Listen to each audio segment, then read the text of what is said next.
기도하겠습니다. 귀하고 복되신 하나님 아버지, 이 시간 주의 말씀을 듣기를 원하옵나이다. 부족하고 연약한 자의 입술을 사용하시고 지각을 사용하시고 또 전 인격과 모든 것들을 다 사용하셔서 하나님의 말씀이 우리 하나님의 말씀을 듣는 모든 심령 안에 잘 박힌 모처럼 그렇게 새겨지는 일들이 있게 하여 주시옵소서. 성령께서 이 시간도 함께 하시고 감화 감동하옵소서. 예수님의 이름으로 기도하옵나이다. 아멘. 믿음에 굳게 서서 감사함을 넘치게 하라라는 제목으로 말씀 증거하겠습니다. 광고 하나 더 하겠습니다. 오늘 추수감사주일이라 그렇죠? 장식을 너무 예쁘게 했죠. 네, 장식을 너무 예쁘게 잘한 것 같아요. 오늘 추수감사주일이라 먹을 게 굉장히 많습니다. 네, 점심이 굉장히 오늘 고기도 있고 떡도 있고, 그죠? 잔치집에 있는 게 고기와 떡이라고 하잖아요. 그래서 고기도 있고 떡도 있고, 네.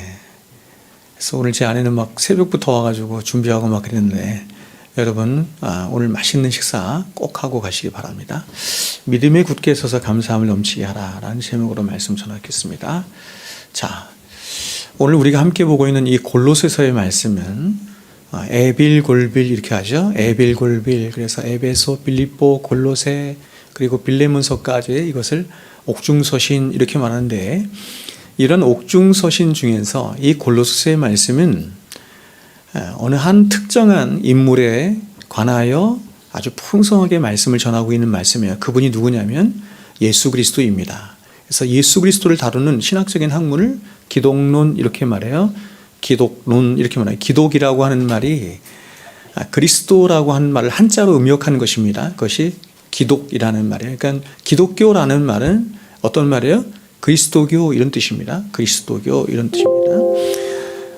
그러니까 이제 골로새서 말씀은 다른 어떤 성경보다도 예수님에 관해서 가장 풍성하게 다루고 있는 말씀입니다. 사도는 이러한 그리스도의 탁월성과 그리고 우월성과 그리고 충족성이죠. 그분 자신으로만 만족하는 충족성, 이것을 골로새 전체를 통해서 말씀하는데, 특별히 골로새 1장 15절부터 20절까지의 말씀을 통해서 이것을 굉장히 장황하게 말을 해요. 굉장히 장황하게 말하는데, 가장 먼저 사도는 1장 15절부터 17절까지의 말씀에서 예수 그리스도의 어떤 면에 초점을 맞춰서 말을 하냐면 창조주로서의 예수와, 그렇죠? 하나님만 창조하신 게 아니에요. 성자 하나님도 함께 창조하셨어요. 그래서 창조주로서의 예수와 그리고 이 세상을 통치하는 통치자로서의 예수에 이렇게 초점을 맞춰서 15절부터 17절까지의 말씀에 우리에게 이렇게 말씀합니다. 한번 보세요. 제가 읽어드릴게요. 그는 보이지 아니하는 하나님의 형상이요, 하나님의 형상, 그렇죠? 에이콘 투 데오 이렇게 말합니다. 영어로는 the image of God 이렇게 돼요. 하나님의 형상이요, 하나님 자신이요 이런 뜻이에요. 하나님 자신이요, 모든 피조물보다 먼저 나신 이시니 만물이 그에게서 창조되되, 그렇죠? 모든 만물 하나님이 예수 그리스도가 창조하셨다는 거예요. 하늘과 땅에서 보이는 것들과 보이지 않은 것들, 혹은 왕권들이나 주권들이나 통치자들이나 권세자들이나 만물이 다 그로 말미암고 그를 위하여 창조되었고, 또한 그가 만물보다 먼저 계시고 만물이 그 안에 함께 섰느니라. 만물이 그와 그 안에 함께 섰다는 말은, 이게 이제 영어로 보면 hold together 혹은 consist 이렇게 번역이 되고 있는데, 예수님이 모든 만물을 어떻게 하고 계신다? 붙들고 계신다 이런 뜻이에요. 붙들고 계신다, 통치하고 계신다 이런 뜻입니다. 이어서 사도는 18절부터 20절까지의 말씀을 통해서 이번에는 예수님을 어떤 면에 초점을 맞춰서 말하냐면 구속주로서의 예수에 초점을 맞춰서 이번에는 장황하게 말을 하는데, 18절부터 제가 20절 한번 읽어드릴게요. 그는 몸인 교회의 머리시라. 세상 모든 만물을 창조하신 창조주이시지만 특별히 예수님이 어떤 분이냐면 구원받은 자들의 모임이죠. 구원받은 자들의 이 몸의 머리가 되신 분이다. 이렇게 말해요. 그가 근본이시요 죽은 자들 가운데서 먼저 나신 이시니 이는 천하 만물의 으뜸이 되려 하심이요. 아버지께서는 모든 충만으로 예수 안에 거하시고 성부 하나님이 충만하게 완전하게 거하시는 분이 누구냐? 바로 성자 예수 그리스도이십니다. 그래서 그분이 성정이 되신 거예요. 성전. 그렇죠? 성전으로 읽는 성경 신학 이런 것이 있는데 성경 전체는 다 성전에 대해서 말하는 것인데 바로 성전이 예수 그리스도이십니다. 근데 그 예수 안에 성전 되신 예수 안에 거하신다. 그의 십자가의 피로 화평을 이루사 만물 곧 땅에 있는 것들이나 하늘에 있는 것들이 그로 말미암아 자기와 화목하게 되기를 기뻐하심이라. 세상에 있는 모든 만물이 하늘에 있는 것이나 땅에 있는 것이나 하나님이신 모든 만물이 죄로 인해서 다 망가지고 깨트려졌는데 그 모든 만물을 예수 그리스도 안에서 통일되어지고 회복되어지도록 하셨다. 이런 말입니다. 그분이 바로 예수님이시다. 이렇게 말을 하는 거예요. 자, 여러분 사도가 이렇게 먼저 예수 그리스도의 그 탁월성과 우월성과 그리고 충족성에 대해서 장황하게 말한 후에 이제 그러한 예수 그리스도 안으로 불려지고 구원받아서 새 창조되어가는 신자의 삶은 과연 어떤 것이 되어야 하는지 이제 오늘 본문부터 말하는 건데 그러므로 하며 오늘 본문을 통해서 말하는 거예요. 여러분 이 그러므로라고 하는 것은 어떤 면에서 1장 전체의 말씀 1장에서 말하고 있는 예수 그리스도에 관한 모든 내용을 다 받는 것이죠. 그래서 그러므로 너희가 그러한 예수를 주로 받았으니 이렇게 말하는 거죠. 그러한 예수를 주로 받았으니 이렇게 말하는 거예요. 그렇다면 오늘 사도가 말하는 그리스도 안으로 불려진 신자의 삶이란 어떤 것인지 한번 살펴보겠습니다. 사도는 그것을 세 가지로 요약해서 말을 해요. 먼저 첫 번째 신앙의 원리는 뭐냐면 이것입니다. 그리스도 안에서 사는 삶의 원리입니다. 그리스도 안에서 사는 삶의 원리. 사도는 이렇게 말합니다. 그러므로 너희가 그리스도 예수를 주로 받았으니 그 안에서 행하되. 그러므로 너희가 그리스도 예수를 주로 받았으니 그 안에서 행하되. 여러분 여기서 먼저 너희가 그리스도 예수를 주로 받았으니 라고 하는 것은 어떤 의미냐면 우리가 단순히 지식적으로 예수를 믿는 것을 동의한다 이런 의미가 아니고 여기서 그리스도 예수를 주로 받았다라고 하는 것의 보다 궁극적인 의미는 뭐냐면 우리를 구원하신 예수가 우리 안에서 주가 되게 하심으로 왕이 되게 하심으로 그 예수를 토대로 하여 그 예수 우리의 구주가 되신 예수가 우리의 인격과 삶의 토대로 하여 더 나갑니다. 성령 안에서 하나님을 향하여 살도록 부르심을 받았다 이런 뜻이에요. 궁극적인 의미가. 그러므로 이 말은 이제 너희가 그렇게 예수를 주로 받아들이게 되었으니 너희는 무엇을 행하든지 그 예수 그리스도 안에서 이렇게 말할 수 있어요. 예수 그리스도의 토대 위에서라는 것은 예수 그리스도의 인격과 그분의 삶과 그분의 가르침과 그렇죠? 그분이 행하신 모든 일 그 토대 위에서 성령을 통하여 하나님을 향하여 사는 자가 되라 이렇게 말합니다. 기독교 신앙의 핵심입니다. 그렇다면 여러분 신자의 모든 삶의 방식이 그리스도 안에서 생활하는 것이라고 한다면 그리스도 안에서 생활한다는 것은 어떤 것을 의미하는 것일까요? 그것은 우리가 그분의 인격과 그분의 가르침과 그리고 그분의 삶의 모범 안에서 다시 말해서 이것을 한마디로 말하면 이렇게 말할 수 있어요. 진리 안에서 모든 것을 사고하고 판단하며 삶을 살아가는 것을 말하는 것입니다. 자, 여러분 주님이 우리에게 이렇게 말씀하셨어요. 내가 곧 길이요 진리요 생명이다 이렇게 말씀하셨습니다. 주님이 내가 곧 길이요 진리요 생명이다. 그분이 말씀 자체이시고 진리 자체이시다 이렇게 말하는 거예요. 또 성경은 예수 그리스도가 하나님을 나타내는 계시 그 자체이시다 이렇게도 말해요. 계시 그 자체이시다. 계시라는 말은 드러내 보여주는 거죠. 하나님을 드러내 보이시는 완벽한 하나님의 형상 이마고데 그분이 누구냐? 성자 예수님이다 이렇게 말해요. 요한복음 1장 18절입니다. 본래 하나님을 본 사람이 없으되 아버지 품속에 있는 독생하신 하나님이 나타내셨느니라.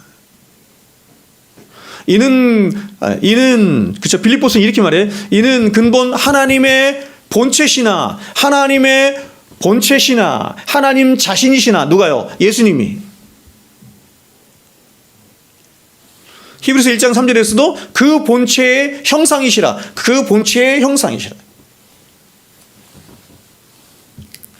뿐만 아니라 예수님은 어떤 분이냐면 저와 여러분의 유일한 모범이 되시는 분이십니다.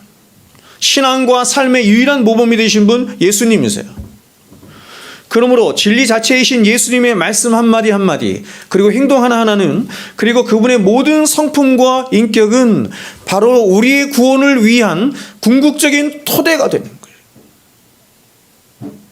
또 하나님을 나타내는 계시의 말씀이 되는 것이고 더 나아가서 그 말씀이 궁극적으로 지향하는 바 바로 하나님을 향하여 참되게 살 수 있도록 하는 성도의 삶에 참된 모범이 되시는 분, 유일한 분 예수님이에요. 제가 여러분에게 여러 번 말씀드렸지만 히브리서 11장에서 그렇게 많은 믿음의 선진들을 쭉 열거한 후에 그러므로 우리가 이 사람들을 본받고 살아가자 이렇게 말하지 않고 결론이 뭐냐면 이 사람들처럼 우리도 똑같이 믿음의 주여 우리를 온전케 하시는 예수를 본받자 이렇게 말합니다. 모든 그리스도인들의 유일한 삶과 신앙의 모범이 누구야? 예수 그리스도시다 이렇게 말합니다. 그러므로 우리가 그리스도 안에서 산다는 것은 가장 먼저는 그분이 말씀하시고 가르쳐 주신 그분의 참된 가르침 안에서 살아감을 의미하는 거예요. 즉 그분의 모든 가르침이 저와 여러분의 삶의 표준이 되고 울타리가 되어서 우리의 모든 삶을 그 말씀 안에서 우리의 모든 삶을 분별하고 판단하고 해석하고 이해하며 결정하며 살아가는 걸 말합니다. 그런 사람을 그리스도인이라고 해요.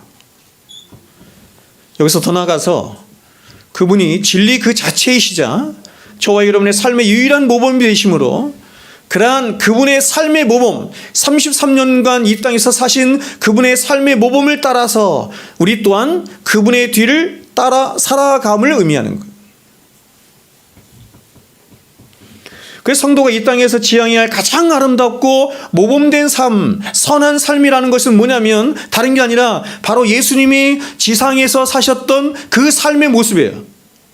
그래서 그렇게 저와 여러분이 그리스도를 쫓아가는 삶을 살아갈 때 우리는 가장 행복하고 참된 삶을 살 수 있으며 뿐만 아니라 하나님이 가장 기뻐하시는 삶을 살 수 있는 것이에요. 저와 여러분을 향한 하나님의 온전하신 뜻이 무엇이냐? 우리가 어떻게 살기를 원하시냐? 모범으로 보여주신 게 누구다? 예수 그리스도다. 이렇게 예수님이에요. 바울이 아닙니다. 사도들이 아닙니다. 선지자들이 아닙니다. 예수님이십니다. 우리의 믿음의 주여 우리를 온전케 하시는 예수님이세요.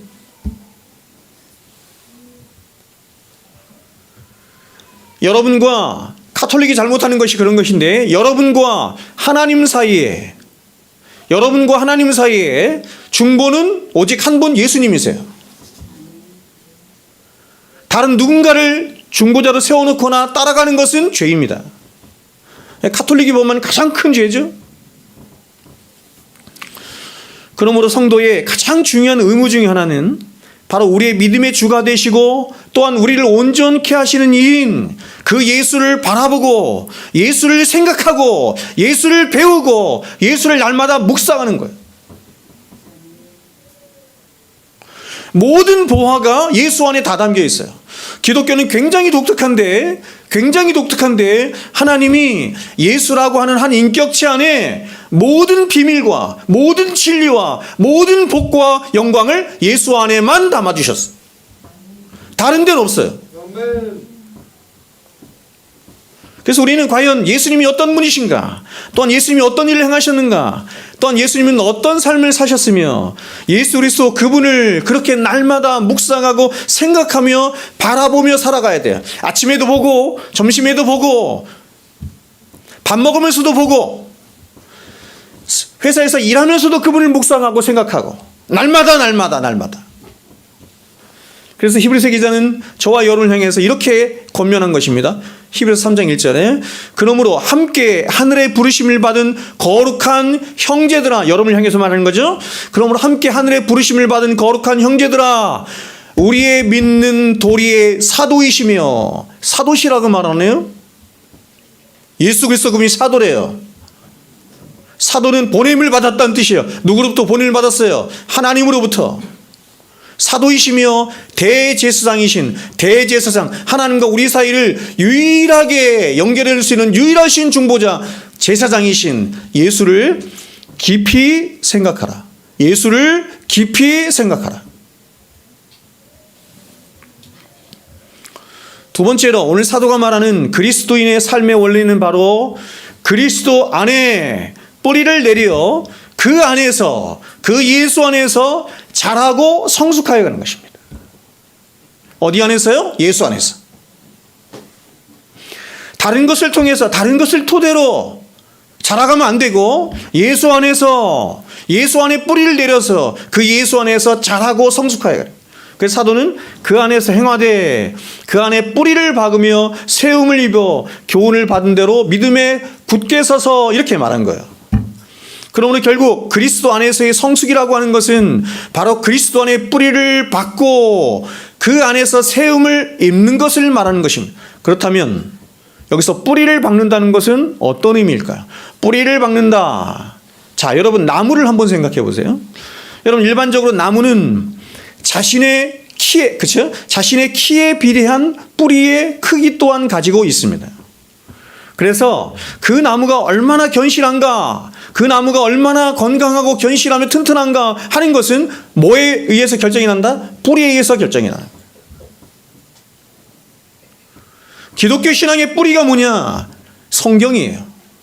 제가 늘 말씀드리지만 줄기에 조금 스크래치가 나거나 열매가 조금, 그렇죠? 새가 와서 파먹거나 가지가 좀 부러지거나 상관없어요. 고치면 돼요. 그러나 뿌리가 망가지면 다 망가지는 거예요. 근데 일반적으로 나무는 자신의 키에 비례한 뿌리를 가지고 있습니다. 그리고 뿌리와 줄기와 가지는 따로 나눌 수 없는 하나의 유기체이고 생명체예요. 뿌리와 줄기와 또한 가지와 모든 열매들, 이파리까지 다 모든 것이 한 피로, 그렇죠? 이 피가 아니니까 하나의 생명체로 유기체적으로 이렇게 연결되어 있어요. 그래서 1차적으로는 나무는 뿌리로부터 물과 양분을 뽑아 올리죠. 뿌리로부터 물과 양분을 뽑아 올려서 그것을 줄기와 가지에 전해주므로 줄기도 뻗어가도록 하고 가지와 잎도 무성하도록 하는 것이에요. 그러나 이렇게 뿌리가 강력하게 물과 영양분을 받아들일 수 있는 힘은 뿌리 그 자체로부터 오는 것이 아니라 바로 이파리에서 하는 광합성 작용을 통해서 그 에너지를 뿌리에 공급해 주므로 그 뿌리가 튼튼한 물과 영양분을 뽑아 올릴 수 있도록 하는 것입니다. 그래서 가을이 되면 이제 나무는 우리가 보죠. 뿌리가 그렇게 여름처럼 크게 힘을 쓸 수 없을 때가 곧 온다는 것을 나무가 스스로 알기에 나무 스스로가 가지에 있는 나뭇잎을 다 떨어버립니다. 다 떨어버려서 에너지 대사량을 현격하게 줄이는 거예요. 자신의 힘의 능력을 현격하게 줄이는 거예요.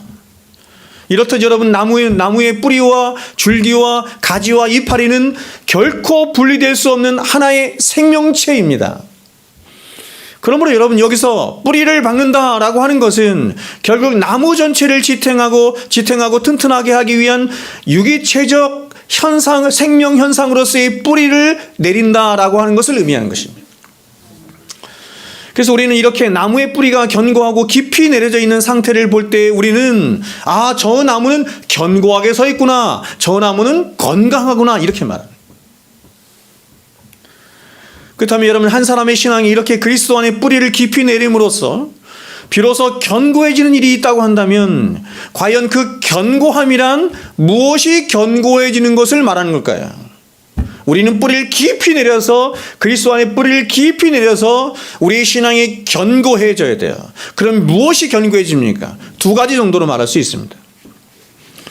먼저 우리의 신앙이 견고해진다라고 하는 것은 첫 번째로 이것입니다. 지성적으로 하나님의 말씀을 잘 이해하고 받아들임으로 내 영혼을 바른 진리의 체계 위에 세워가는 것을 말하는 거예요.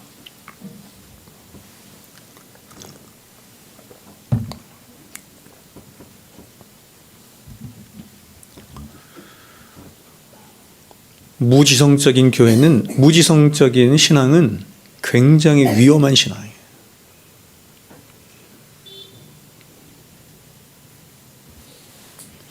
제가 이유를 말씀드릴게요. 무지성적인 신앙은 굉장히 위험한 겁니다. 하나님이 우리의 신앙을 이렇게 토대를 세울 때 그 토대에 순서가 있고 질서가 있는 거거든요. 지성이 무너지면 다 무너지는 거예요. 하나님이 인간을 창조하실 때 하나님은 인간을 당신을 닮은, 그렇죠, 이마고 데이, 하나님의 형상을 닮았죠. 하나님의 형상을 닮았다는 것은 뭐냐면 넓은 의미에서의 하나님의 형상은 하나님의 인격을 닮았다 이런 뜻이고, 좁은 의미에서의 하나님의 형상은 하나님과 관계할 수 있는 뭐예요 여러분? 의와 거룩과 하나님을 아는 지식이 입혀졌다 이런 뜻이거든요. 하나님이 우리를 창조하실 때 당신을 닮은 형상으로 창조하셨다라고 하는 것의 1차적인 의미는 뭐냐면 하나님처럼 인격을 가진 존재로 창조하셨다 이런 뜻이에요. 그리고 이러한 지정의가, 우리 안에 있는 지정의, 그렇죠? 이걸 인격이라고 해요. 이 지정의가 우리의 인격의 질서가 되도록 하시고, 이게 질서예요. 정서가 먼저 올라오면 안 돼. 의지가 꼭대기로 올라오면 안 되는 거예요. 이 질서예요. 지정의.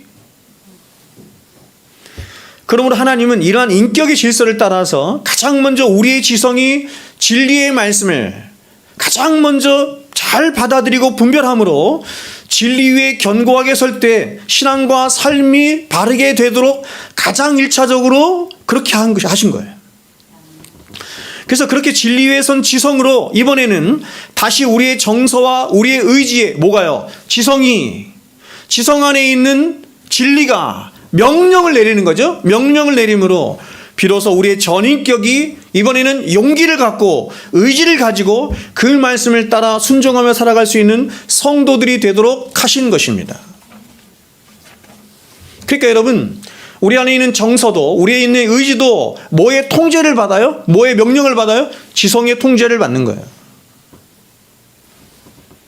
그러면 여기에 무엇이 담겨 있냐에 따라서 이게 달라지는 거예요. 이것만 있어도 안 되지만, 머리만 있어도 안 되고 지성만 있어도 안 되지만, 가장 1차적으로 중요한 건 뭐냐면 우리의 머리에 하나님의 말씀을 담고 있어야 돼요. 그러면 우리가 신앙생활할 때 지성보다 우리의 정서나 우리의 의지가 앞서도록 해서는 안 되는 것입니다. 제가 여러분에게 여러 번 늘 말씀드리지만 오늘날 신앙이 굉장히 많이 잘못된 것 중에 하나가 뭐냐면 오늘날 교회들이 자꾸 감성 중심의 신앙을 사람들에게 부추기기 때문에 잘못된 거예요. 성경은 한 번도 그렇게 말씀하지 않습니다. 오히려 그것은 역행하는 거예요. 우리의 지성은 끊임없이 진리를 풍성히 받아들이는 일을 해야 돼요. 하나님께서 우리에게 지각을 주신 이유는 뭐냐면 이 지각과 지성을 통해서 하나님의 진리의 말씀을 계속 받아들이는 것입니다. 우리가 이 세상을 살아가기에 필요한 많은 지식들을 받아들이죠. 그 이전에 가장 먼저 중요한 게 뭐냐면 하나님의 진리의 말씀을 받아들이는 거예요. 그래서 그 진리로 선과 악을 분별해내므로 먼저는 우리가 믿는 기독교 신앙이 무엇인지 정확하게 아는 것이에요. 진리를 알아야 진리 안에 계신 하나님도 알고 예수님도 알고 성령님도 알고 구원이 무엇인지도 아니까. 그래서 그러한 진리로 말미암아 우리 안에 담겨진 진리로 말미암아 하나님을 향한 참된 신앙으로 서 있도록 해야 할 뿐만 아니라 또한 세상으로부터 그것과 반대되는 어떤 거짓된 이론들, 그렇죠? 이단적인 이론들, 가르침들이 나올 때라도 그런 것들에 절대로 미혹되거나 넘어가지 않도록 항상 진리로 무장하고 진리로 분별하는 일이 있도록 하시는 것입니다. 내 안에 진리가 없으면 거짓된 것들이 들어올 때 그것을 이겨낼 힘이 없어요. 분별할 힘이 없어요. 그래서 어떤 사람이 신앙생활을 수십 년을 했어도 만일 그 사람이 바른 진리 위에 견고히 서 있지 않으면 그 사람은 언제든지 기독교와는 다른 신앙을 할 수 있는 위험성을 가질 수 있는 것입니다. 그래서 어떤 많은 사람들이 기독교 안에 들어왔다가 배교하는 일들이 굉장히 많죠.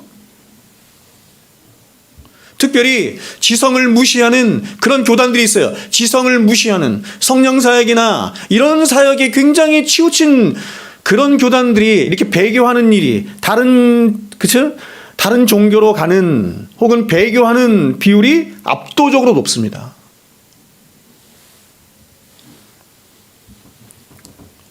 더 나아가 이단들이나 다른 가르침들에 속수무책으로 당하는 것입니다.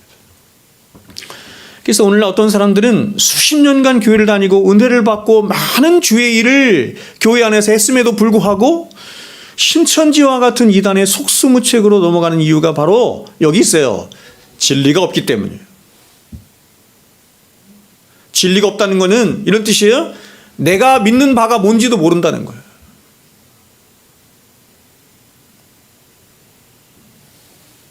내가 믿는 바가 뭔지를 분명히 알고 그 가르침 위에 딱 서 있으면 거짓 가르침이 들어왔을 때 이거 이상한데 이거 잘못된 건데 분별이 되는데 분별할 능력이 없는 거예요.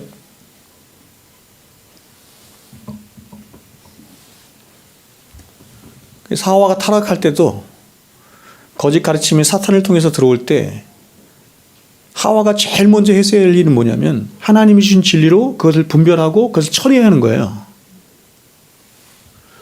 근데 왜 넘어갔냐면 사탄이 어디를 공격했냐면 감정을 공격했거든요. 정서를 공격했거든요. 하나님이 정말로 그거 먹지 말라 하더냐? 너희가 이렇게 많이 수고하고 이렇게 많이 했었는데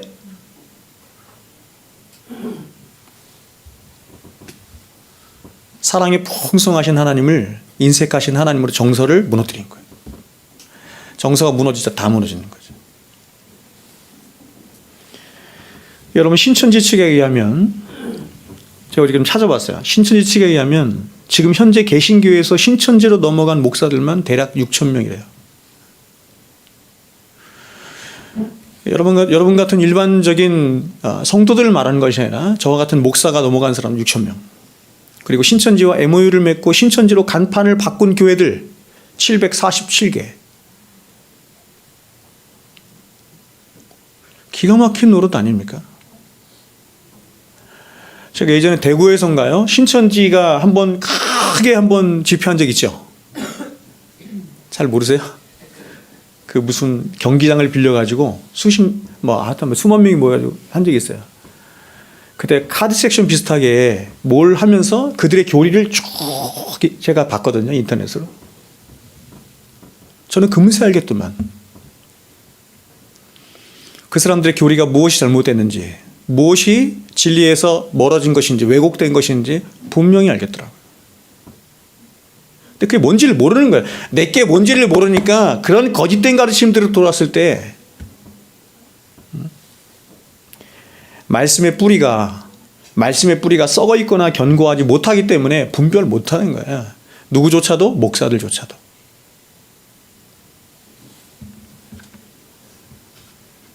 그래서 여러분, 많은 사람들이 기독교를 믿는다고 하지만 말씀의 뿌리가 깊지 못하고 견실하지 못하기 때문에 마치 갈라디아 성도들 안에, 갈라디아 교회 안에 다른 복음이 들어왔어요. 그렇죠? 다른 복음.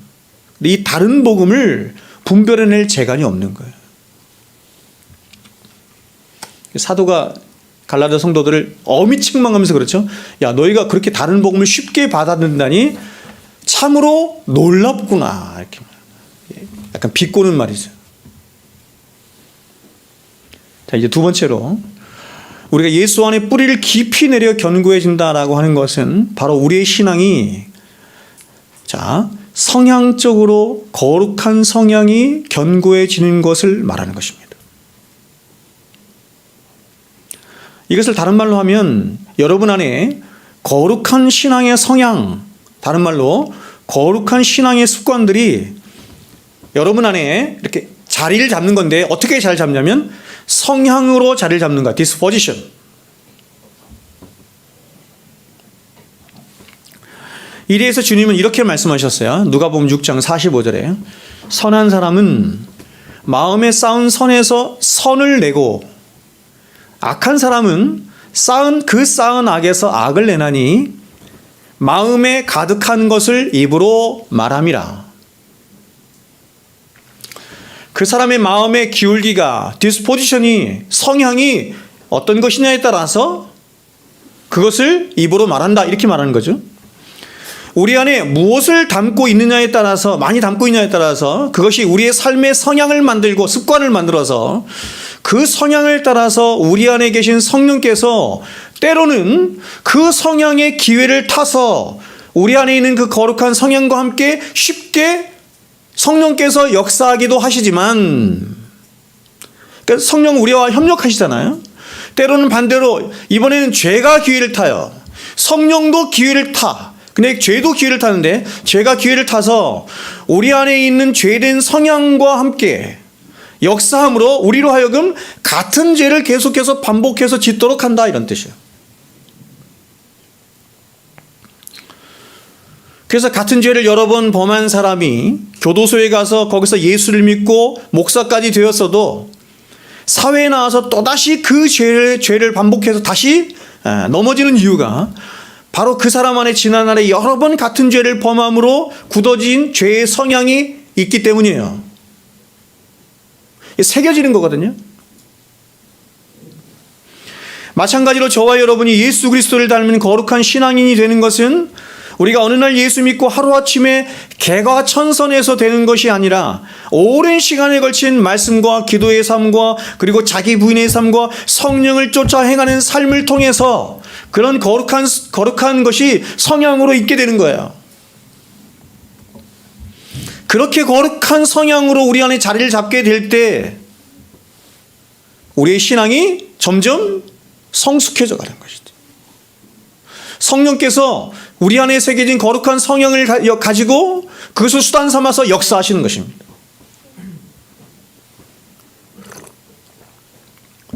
근데 이것이 성향으로 되어 있지 않으면 어떤 문제가 생기냐면 어려운 거예요. 우리의 의지가 성령께 협력하고 싶은데 이게 어려운 거예요. 큰 물질기로 가게 되면, 그 성향으로 자리를 잡게 되면 성령께서 역사하실 때 우리의 마음의 물줄기가 거기에 편승하고 함께 성령과 함께 하는 데는 어렵지 않아요. 그렇죠?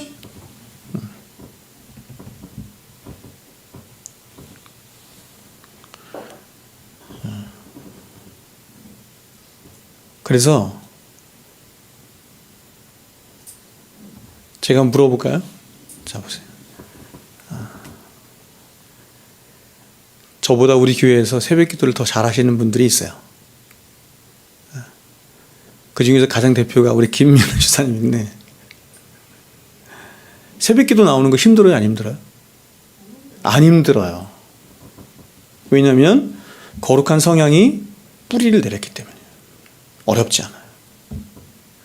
근데 만일 평생 새벽 기도를 한 번도 안 한 사람이 오늘 말씀에 도전을 받고 은혜를 받아서 내일부터 내가 새벽 기도 하리라, 이게 되는 게 아닙니다, 여러분.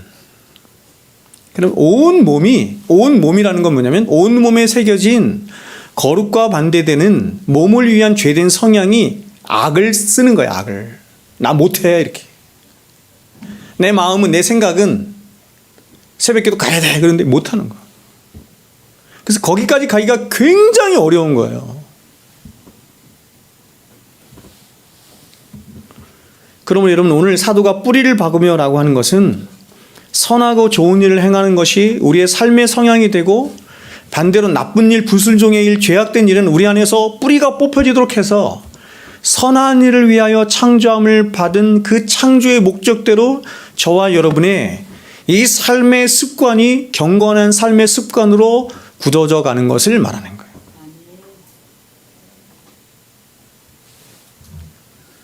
그러므로 우리가 습관적으로 신앙생활을 한다는 것에 대해서 어떤 사람들은 쉽게 비난을 하지만, 그러나 좋고 선한 사람 습관 자체는 굉장히 하나님이 기뻐하시는 것이고 좋은 것이에요.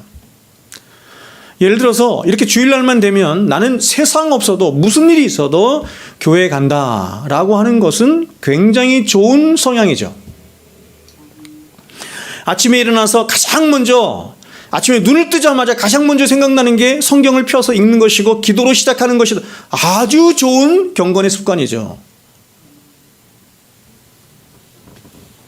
그러므로 습관적으로 하는 것이 나쁘다라고 하는 것은 습관 자체가 나쁜 게 아니라 그 습관에 맞는 합당한 내용이 없는 거예요. 내용이 없을 때, 즉 예배는 맨날 드리는데 그 예배에 합당한 우리의 중심이 없거나 또 기도를 하는데 그 기도에 합당한 바른 내용이 없을 때 그것이 나쁘다, 이렇게 말하는 것이죠. 예수님께서 말씀하셨죠? 여러분, 예수님이 바리새인들을 향해서 뭐라고 말씀하시냐면 이 회칠한 무덤아, 이렇게 말씀하셔요. 회칠한 무덤이라고 말씀하신 것은 그 무덤에 회를 칠한 것이, 형식이, 이런 말이에요. 형식이 나쁜 게 아니라, 그렇게 말씀하신 것이 아니라 바로 그 무덤 안에 담고 있는 내용이 나쁘다는 거예요. 내용이 뭘 담고 있는데요? 죽은 사람의 시체를 담고 있죠. 우리가 성경에서 보는 바와 같이 예수님도 하나님 앞에 나가서 늘 자주 기도하셨는데 그 기도를 어떻게 하셨냐면 습관을 쫓아서 기도하셨습니다. 습관을 쫓아서. 그러므로 우리 안에 좋은 습관, 경건한 습관, 선한 습관, 아침에 눈 뜨면 가장 먼저 성경을 본다, 가장 먼저 기도를 한다, 시간이 되면 스마트폰을 먼저 보는 것이 아니라 하나님의 말씀을 먼저 보는, 굉장히 좋은 습관이죠. 선한 일도 마찬가지입니다. 교회 협조하거나 교회에서 선한 일을 하거나 여러분들 개인적으로 선한 일을 하거나, 이것도 누구만 할 수 있냐면 해 버릇한 사람만 해요.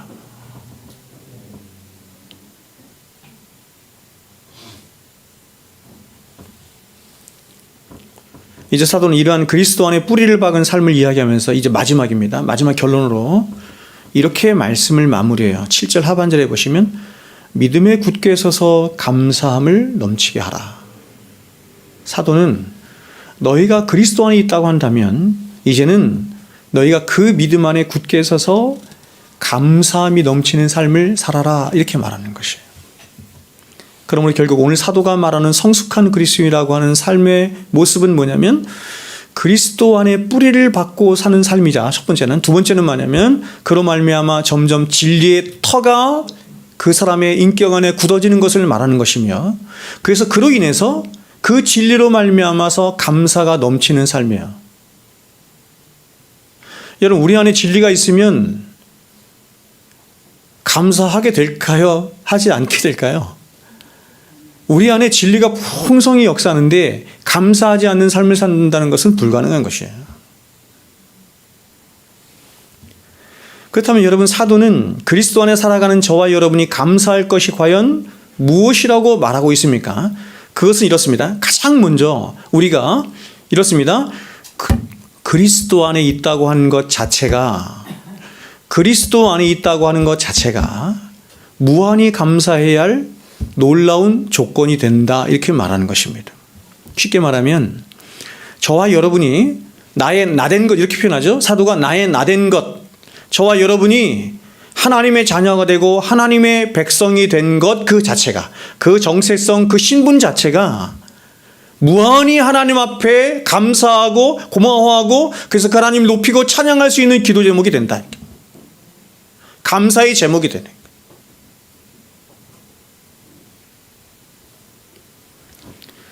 그러니까 저와 여러분의 원래 실체는 뭐냐면 하나님을 떠나 반역한 죄인이고, 그래서 그 죄로 말미암은 사망과 저주만이 있는 자들인 것인데, 근데 하나님이 그런 저와 여러분을 십자가로 말미암아 당신의 백성 삼으시고 자녀 삼으셔서 당신 안에 있게 하신 거예요. 예수 안에, 엔 크리스토스. 위대한 말이죠. 그래서 하나님이 우리를 보시는데 어떻게 보시냐면 더 이상 죄인으로 보지 않고 심판받아 마땅할 죄인으로 보지 않고 마치 당신에게 하나밖에 없는 예수 그리스도 독생하신 예수를 그렇게 보시고 대하시듯이 그 그리스도 안에 있는 우리 또한 그렇게 구원하시고 대하시며 구별하시며 사랑하신다. 이렇게 말합니다. 하나님 우리를 사랑하시는 이유는 한 가지예요. 우리가 그리스도 안에 있기 때문이에요. 하나님 우리를 의의 길로 인도하시는 이유는 한 가지예요. 뭐냐면 우리가 그리스도 안에 있기 때문이에요. 창세로부터 예비된 모든 복을 하나님께서 주시겠다고 약속하셨는데 그 이유는 한 가지예요. 우리가 그리스도 안에 있기 때문에. 그러므로 이러한 놀랍고 위대한 하나님의 사랑을 진실로 알게 되고 깨닫게 되었으며 덧입게 된 자들이라고 한다면 당연히 그분을 향한 감사와 찬양이 넘치는 것은 너무나 당연지사인 것입니다. 그래서 사도는 바로 그러한 점에서 믿음에 굳게 서서 감사함이 넘치도록 하라 이렇게 하는 것입니다. 그러므로 지금 사도가 감사가 넘치게 하라라고 하는 것은 물론 저와 여러분이 하나님께 감사해야 할 온갖 제목들이 넘치죠. 그래서 아까도 제가 광고 시간에 이렇게 말한 거예요.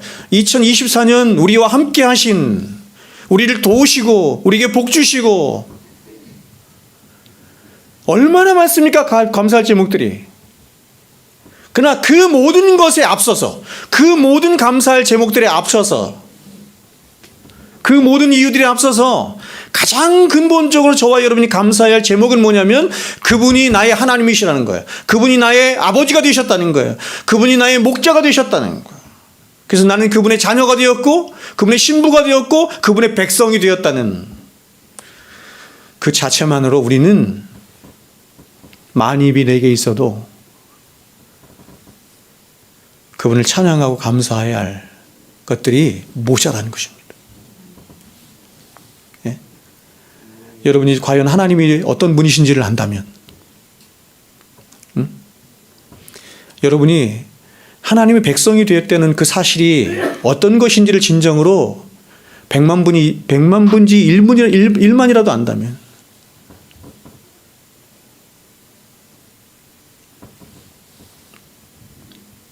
그러므로 우리에게 신앙의 침체가 오고 신앙의 물러감. 그러니까 여러분 보세요. 우리가 무엇을 하나님께 받아서 감사했다라고 하는 것은 굉장히 아주 그죠? 비천하고 일천한 그런 감사 제목인 것이. 우리에게 신앙의 침체가 오고 신앙의 물러감이 있는 것은 결국 다른 것 때문이 아니라 바로 구원의 은총에 대한 감사와 감격이 떨어졌기 때문인 것입니다. 즉 성도됨의 그 신분이 갖는 복됨과 영광스러움을 잃어버렸기 때문이에요.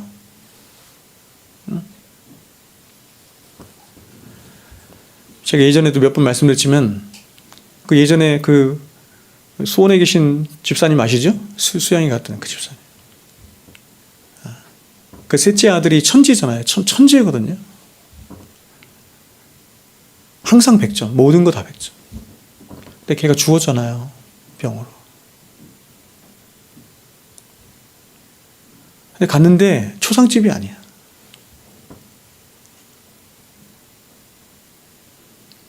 마치 손양원 목사님이 그 큰 아들을 보낼 때 그 심정과 같은 모습을 제가 봤어요. 우리 의찬이가 예수님을 즐거워하고 기뻐하며 예수님을 영접하고 예수를 믿는 신앙 가운데 천국에 갔으면 내가 너무 감사합니다.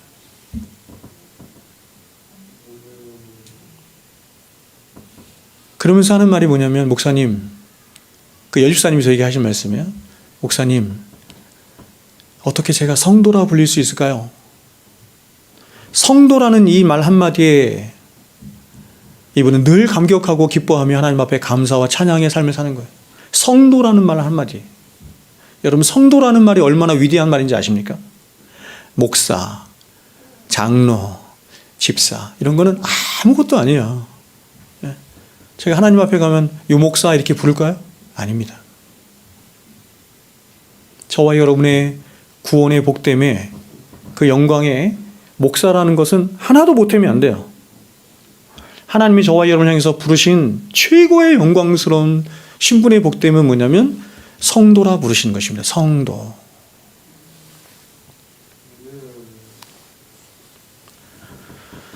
두 번째로 이러한 근본적인 감사의 이유에 있어서 저와 여러분이 그리스도 안에서 감사해야 하는 두 번째 이유가 있습니다. 중요한 이유인데 바로 이 그리스도 안에라는 말이 바로 저와 여러분의 인생 가운데 일어나는 모든 사건과 일이라고 하는 것이 바로 그리스도 안에서 이루어지는 하나님의 모든 섭리의 작용임을 의미하는 것이기 때문에 그렇습니다.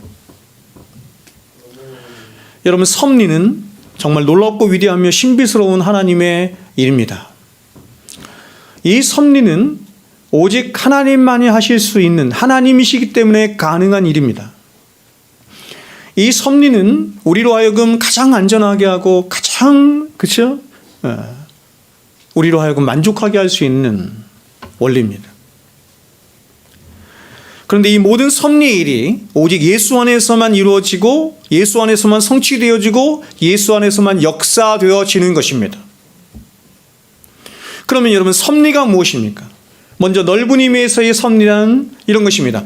전지전능하신 하나님이 당신의 성품과 뜻과 목적 안에서 당신이 창조하신 모든 피조물들을 여전히 그리고 마지막 끝까지 붙드시고 통치하시며 돌보시며 유지하시는 것을 섭리, 이렇게 말을 하는 거예요. 전능하신 하나님이 창조하신 모든 피조물들을 내가 책임지겠다, 이런 뜻입니다. 끝까지. 그러므로 하나님을 향한 우리의 믿음은 단순히 하나님이 온 우주 만물을 창조하셨다라고 하는 것을만을 믿는 것이 아니라 그 창조라고 하는 것 자체가 이 섭리를 포함하고 있는 거예요. 창조라는 말 속에 섭리가 포함되어 있는 거예요. 우주 만물을 바로 당신의 절대 주권 가운데 여전히 붙들고 계시고 돌보고 계시며 보존하고 계실 뿐만 아니라 당신이 창조하신 모든 창조물들의 마지막 그 영광까지 하나님께서 끝까지 책임지시고 인도하신다, 이렇게 말해요. 그래서 우리가 주기도문에 살펴보았듯이 우리가 기도할 때 우리는 하늘에 계신, 이렇게만 말하지 않고 균형이죠. 하늘에 계신 우리 아버지, 이렇게 말합니다. 하늘에 계신 하며 하나님을 창조주 하나님으로만 고백하는 것이 아니라 하늘에 계신이라는 말은 창조주 하나님을 말하는 거예요. 그러나 같이 말하는 게 뭐냐면 우리 아버지입니다. 우리 아버지 하며 우리 아버지를 함께 고백함으로 우리가 믿는 하나님이 바로 우리의 아버지가 되셔서 창조주 하나님이신데 그 창조주 하나님이 우리의 아버지가 되셔서 우리를 창조하신, 우리를 구원하신, 우리를 끝까지 지키시고 돌보시며 통치하시고 반드시 구원하시는 하나님이시다. 이게 섭리예요. 그런데 특별히 사도는 이러한 하나님의 섭리적 돌보심을 그리스도 안에서라는 말로 대신해서 말하고 있습니다. 그리스도 안에서. 이것은 보다 좁은 의미에서, 그러니까 모든 피조물들 가운데에도 특별히 하나님께서 선택하신 백성들을 향한 하나님의 특별한 섭리적 돌보심을 사도가 그리스도 안에서, 이렇게 말하는 것입니다. 그러니까 하나님의 섭리가 온 천지, 온 우주 만물 안에 다 통하고 다 유지되고 다 하는데 특별히 그리스도 안에서 그 가운데도 특별히 하나님의 사랑하심을 받는 자들, 그리스도 안에 있는 교회입니다. 그러므로 그리스도 안에 있는 우리들은 우리 인생 가운데 일어나는 모든 어떤 사건이나 환경이나 문제라고 하는 것들이 그저 우연히 발생한다고 믿지 않아요.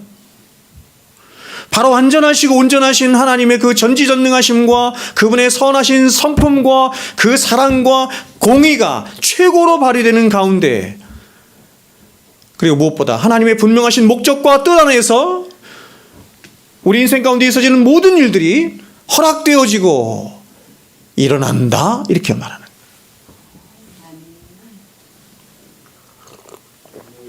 거예요. 우리가 욥기 1장에서 보는 것처럼 아무리 사단이 우는 사자와 같이 삼킬 자를 찾아다니며 우리를 삼키려고 해도 하나님이 허락하시지 않으면 털끝 하나도 건들 수 없는 거예요.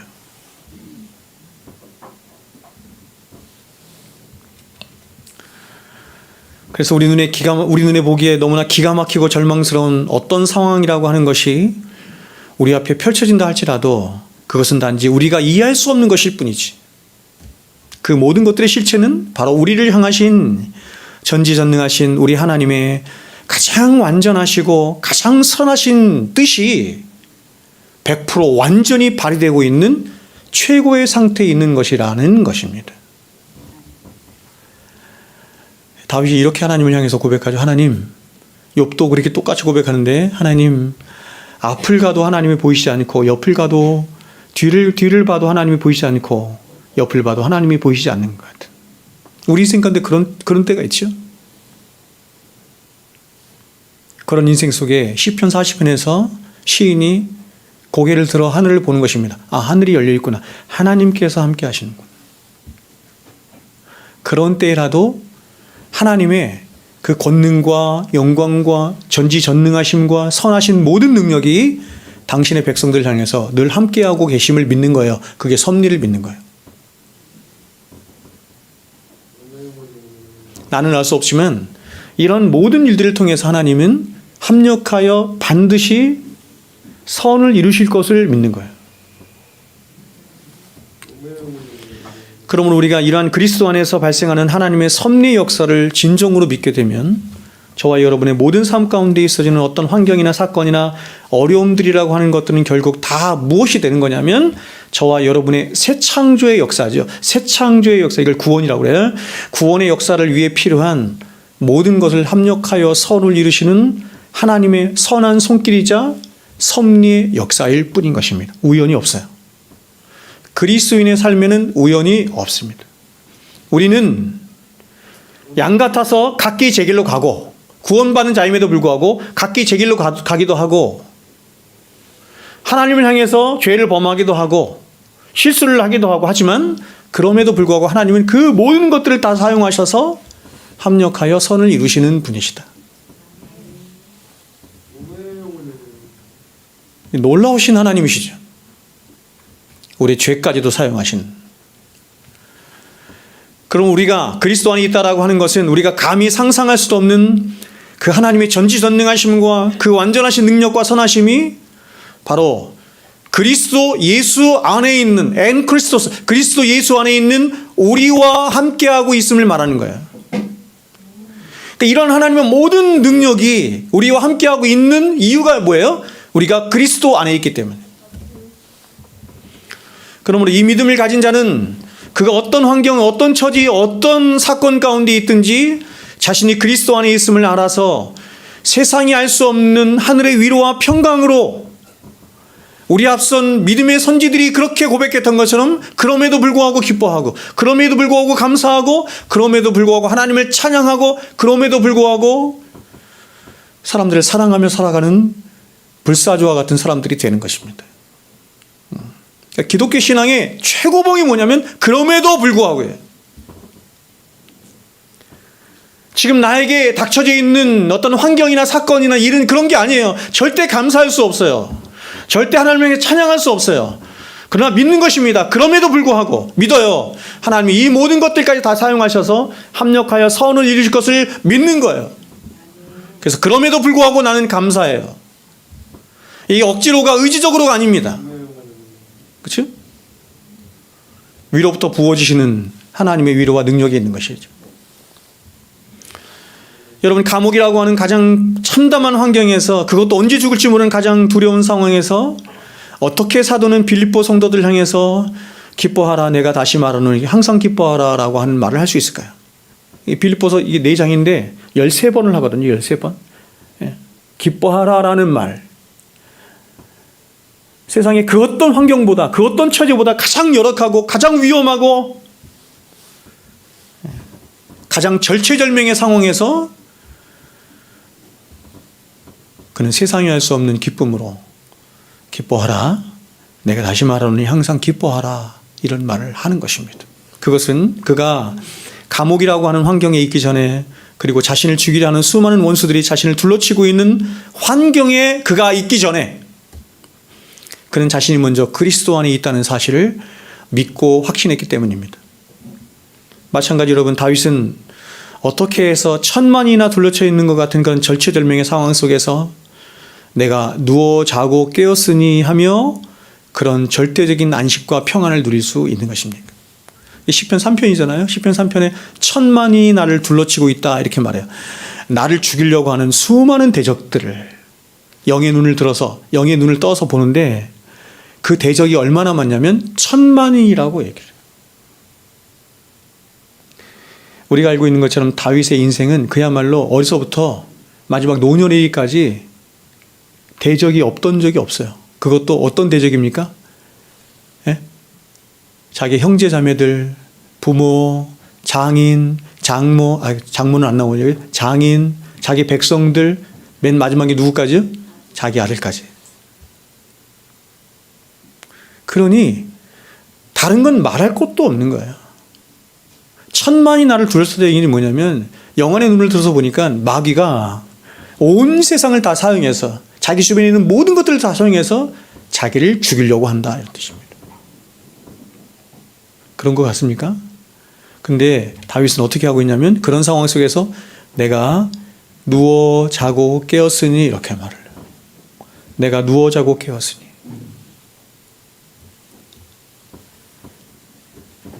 다윗은 하나님이 여호와 하나님이 그래서 여호와가 붙여 언약의 하나님 여호와 하나님이 자신의 하나님이시라는 사실과 그 여호와 하나님이 자신의 이름의 영예를 걸고 자신을 지키시고 보호하시며 반드시 의의 길로 인도하실 것을 믿었기 때문입니다. 그래서 시편 23편에서 자기 이름을 위하여 자기 백성을 의의 길로 인도하시는다 이렇게 말한 거예요. 사망의 음침한 골짜기를 지날지라도 해를 두려워하지 않는 이유가 거기 있습니다. 우리에게 세상이 커 보이면 반대로 우리가 받은 구원의 은총은 작아 보이고 하찮아 보입니다. 반대로 여러분이 받은 구원의 은총과 그 사랑에 대한 감격과 믿음과 확신이 깊어지면 깊어질수록 우리를 힘들게 하고 우리를 좌절케 할 만한 세상의 어떤 환경과 어떤 공격 앞에서도 우리는 우리를 사랑하시는 이로 말미암아 그 사랑으로 말미암아 넉넉히 이길 수 있는 힘을 갖게 되는 거예요. 기독교는 위대한 것입니다. 절대로 기뻐할 수 없는, 절대로 평안을 누릴 수 없는 곳에서 세상 것이 아니라 하늘로부터 부어주시는 그 어떤 것으로 기뻐하고 평안하고 자유할 수 있는. 그럼 우리가 하나님 앞에 감사하지 못하고 계속해서 불평과 불만의 삶을 살며 또 두려움과 염려 가운데 사는 것은 우리의 환경이나 처지나 형편 때문이 아니고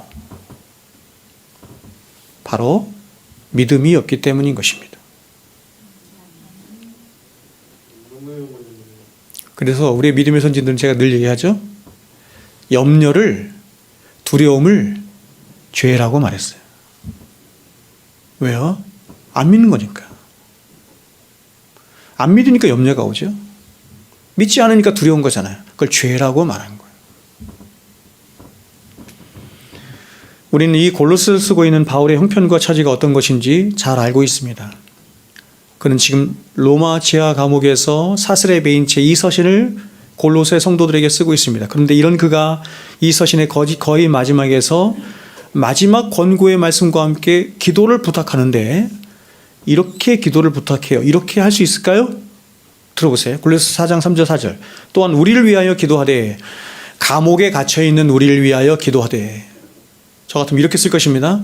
감옥에 내가 갇혀있는데 내가 너무 억울하게 갇혔으니 빨리 이곳에서 해방될 수 있도록 나를 위하여 기도해 주십시오. 우리를 위하여 기도해 주십시오. 이렇게 할 텐데 그는 이렇게 하지 않고 우리를 위하여 기도하되 하나님이 전도할 문을 우리에게 열어주사 그리스도의 비밀을 말하게 하시기를 구하라.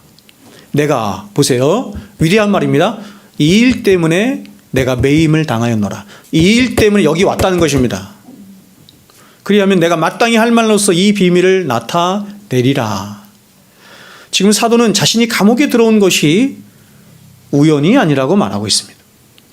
그는 자신의 삶엔 우연이라고 하는 것은 없다는 것입니다. 사도는 자신이 복음 때문에 그래서 그 복음의 비밀을 말하기 위해서 하나님께서 그렇게 복음의 비밀을 말하도록 하기 위해서 감옥에 자신의 백성이 있기 때문에 자신을 보내서 그 감옥에 보내서 그래서 자기가 매임을 당한 것이다 이렇게 말합니다. 그러므로 너희들이 기도할 것은 하나님이 이 감옥에서도 전도할 문을 열어주셔서 그 복음의 비밀을 그 위대한 복음의 비밀을 나로 하여금 말할 수 있도록 그렇게 나를 위하여 기도해 달라 이렇게 말하는 것입니다. 사도는 자신이 어떤 형편, 어떤 처지에 있든지 그리고 어떤 일을 만났든지 자신은 언제든지 그리스도 안에 있는 자이며 또 자신에게 일어나는 모든 일들은 그리스도 안에서, 즉 그분의 보호하심과 지키심과 선하심과 사랑하심 안에서 일어난 일이라고 믿는 거예요.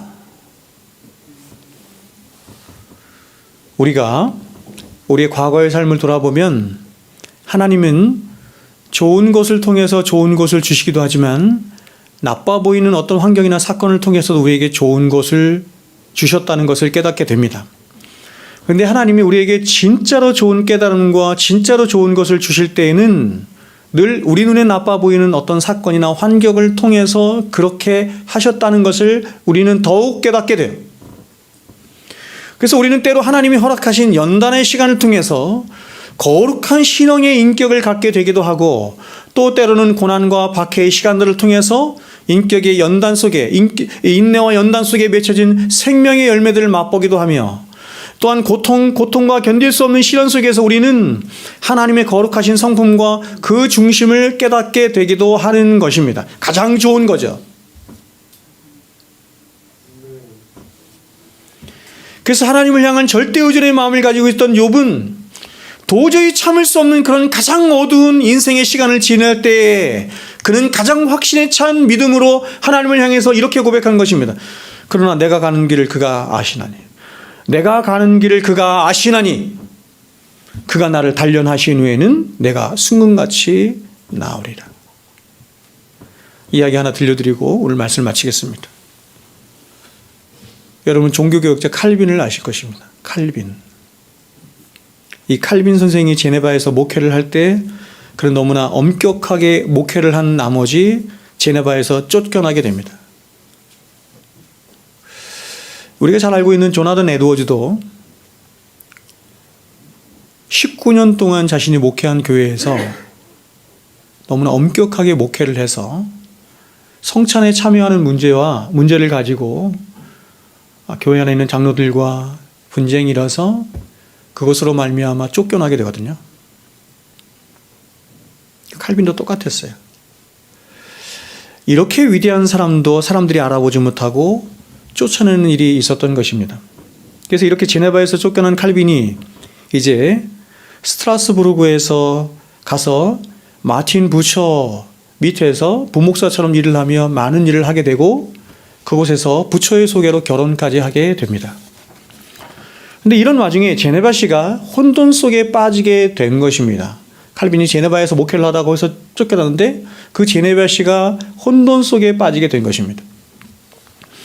너무나 엄격하게 목회를 한다고 해서, 너무 엄격하게 말씀을 전한다고 해서 칼빈을 제네바 교회가 혹은 제네바시가 내쫓은 것인데, 그런데 그렇게 진리의 말씀을 가르치던 목사가 떠나자 카톨릭의 도전을 받으면서 도시 전체가 카톨릭의 그 왜곡되고 거짓된 가르침에 의해서 혼돈에 빠지게 된 것입니다. 즉 카톨릭의 샤톨레트라고 하는 추경이 우리의 믿음이 진짜인지 너희의 믿음이 진짜인지 한번 교리적으로 신학적으로 붙어보자. 그리고 그렇게 개혁파 교회들에게 공개 질의서를 보낸 것입니다. 그런데 이런 이들의 질의에 답변할 만한 사람이 이 제네바시에 한 사람도 없었던 것이에요. 그래서 이들이 고민을 하다가 결국 우리의 참된 신앙을 지켜줄 수 있는 유일한 분은 오직 칼빈 선생밖에 없다라고 판단하고 다시 칼빈에게 가서 청탁을 하며 도움을 요청한 것입니다. 우리를 도와주십시오. 그래서 편지를 써서 봉인을 하고 도장을 찍어서 칼빈에게 보냈는데 그 도장에 찍힌 내용이 굉장한 유명한 내용이에요. 그 내용이 뭐냐면 이런 것입니다. 어두움 후에 빛이 오며, 이것입니다. 어두움 후에 빛이 오며. 어두움인 줄 알았는데, 그치? 기대하는 것입니다. 뭘 믿는 거예요? 하나님의 섭리를 믿는 거예요. 어두움인 줄 알았는데, 어두움으로 끝날 줄 알았는데 이제 빛이 온다는 것입니다. 이 말은 우리의 상황은 아주 어두운 상황인데 당신이 오셔서 우리 주님과 함께 우리를 빛으로 인도해 주실 것을 믿습니다. 그런 하나님의 섭리를 믿습니다. 하나님의 선하심을 믿습니다. 이렇게 말합니다. 이들은 혼란을 겪은 후에야 자신들이 어두움 속에 있음을 깨닫게 된 것입니다. 그리고 그때 비로소 칼빈이 빛을 전하는 자였음을 깨닫게 되고, 그렇게 그러한 칼빈으로 말미암아 이제 어둠은 영원히 있지 않고 곧 물러가 다시 자신들이 빛된 진리 가운데 살게 될 것을 믿게 된 것입니다. 그러니까 여러분, 이러한 일들이 있지 않았다고 한다면 진리가 얼마나 소중한 것인지 이들은 모르는 거예요. 그래서 하나님이 그런 진리의 소중함을 깨닫도록 하기 위해서 하나님께서 한시적으로 이 제네바 교회 성도들에게 이런 어려움을 허락하신 것이고, 칼빈에게도 허락하신 거예요. 칼빈 개인에게도 하나님의 개인적인 뜻이 있고 제네바 교회도 뜻이 있어서 모든 것들을 합력하여 선을 이루시고 하나님의 당신의 뜻을 이루어 가시는 것입니다. 그러므로 여러분, 우리 인생에는 뭐가 없어요? 우연이 없는 것이에요. 그래서 이것을 믿으면 우리는 절대로 우리 인생 가운데 일어나는 어떤 일들 때문에 일희일비하지 않아요. 세상에서 일어나는 어떤 일들 때문에 일희일비하지 않는다는 거예요. 왜냐하면 아무리 세상이 험난하고, 아무리 세상이 무질서하고, 아무리 세상에 죄가 관영하고, 아무리 우리를 대적할 수많은 원수들이 있어도 엔 크리스토스, 그리스도 안에 있는 우리를 하나님이 보호하실 뿐만 아니라 그 가운데서 우리를 구원하시고 우리를 복된 인생으로 인도하실 것을 뭐예요? 믿는 거죠. 믿는 겁니다. 제가 늘 여러분에게 계시록에 있는 말씀 전했던 것처럼 역창조 속에서도 하나님은 우리를 창조해 가시는, 새 창조해 가시는 위대한 하나님이신 줄로 믿습니다. 기도하겠습니다.